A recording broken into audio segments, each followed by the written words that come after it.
Morning, everyone. Good morning, Don. And happy Mother's Day. It's good to see everybody, and what a beautiful day to be honoring our mothers. And with that, that is our devotional this morning, and we'll get started with that. Our devotional this morning is taken from the devotional book, New Every Morning, and is 2 Timothy chapter 1, verse 5. Now, if you will, please turn to 2 Timothy chapter 1, and let's read verse 5 together.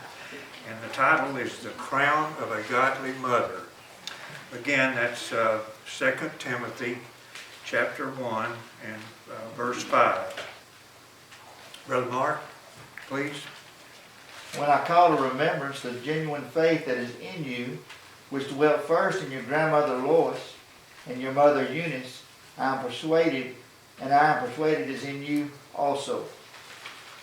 Thank you, Brother Mark. Well, let me share a quick story with you.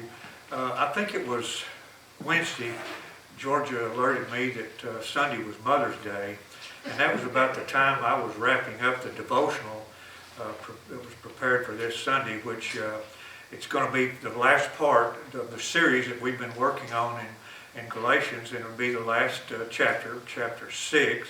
And I think it's verses 5 through 7 if you want to look forward for next Sunday. Okay, with that, what influence has your mother had on your life?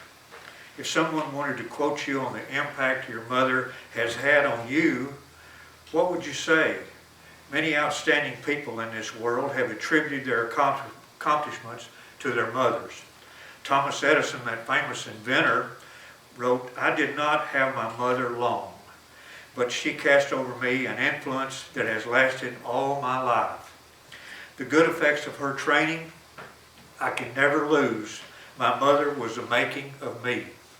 Charles Spurgeon, perhaps the greatest preacher who ever lived, said, "I cannot tell how much I owe to the solemn words and prayers of my mother." Dwight L. Moody, the great evangelist of a century ago, said, "All that I have ever accomplished in life I owe to my mother." We even have a statue to a mother in our country. We know it in another context as the Statue of Liberty. Auguste Bartholdi, its sculptor, used his own mother as his model. And G. Campbell Morgan, one of the greatest preachers of this century, and his wife reared 4 sons, all of whom became ministers.